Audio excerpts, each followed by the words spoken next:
Today we're in Surge Fitness and Recovery. What we're going to be talking about is active daily living and what we should be doing to keep our physical fitness up. One of my long-term goals for muscle movement therapy is to keep people moving. And that is why we have the pickleball courts. We want to keep it fun. We also have our Surge Fitness, which has sauna, kettlebells, weight set, treadmill, salt bikes. And then what we want to have is that keeping an active population, so we have all these things available. So we want to get people moving in the clinic and then keep them moving in other ways. So you got to have fun, find something that's fun for you to do, and there's a multitude of things. We just have some options. So we're looking at physical fitness ideas and some implemented ideal things that we can have happen. So we like tests. So we want to have some sort of measurable thing for us to be able to measure to see how we are for age.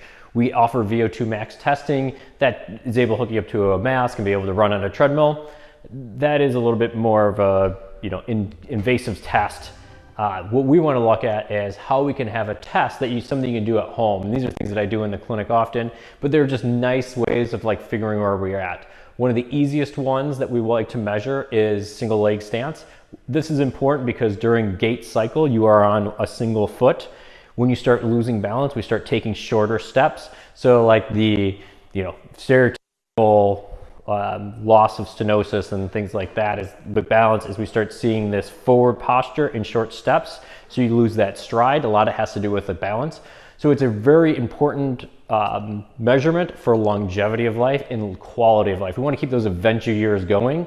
So one of the simple ways of doing this is creating a stance, single leg. We like to bring the leg up to 90 just to keep it equal, because then I know every time it's not here or here or here, it's at that same position every time.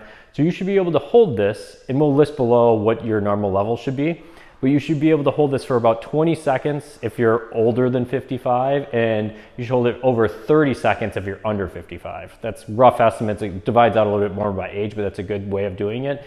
And just for fun, after you've done the test, then try to close your eyes and hold your foot. And you should be able to hold that for about 10 seconds. And this is what we want to start doing is I measure these things early. Like I start measuring this in our 20-year-olds and 30-year-old athletes, because if we can get to it then, we can continue it throughout our whole life to thrive. It is a little bit harder, not that it's impossible, when you're older and you already have a deficit. There is things that we can do, but it's a consistent everyday activity that will get these things to get better. It's not getting better at the test, it's getting better at life.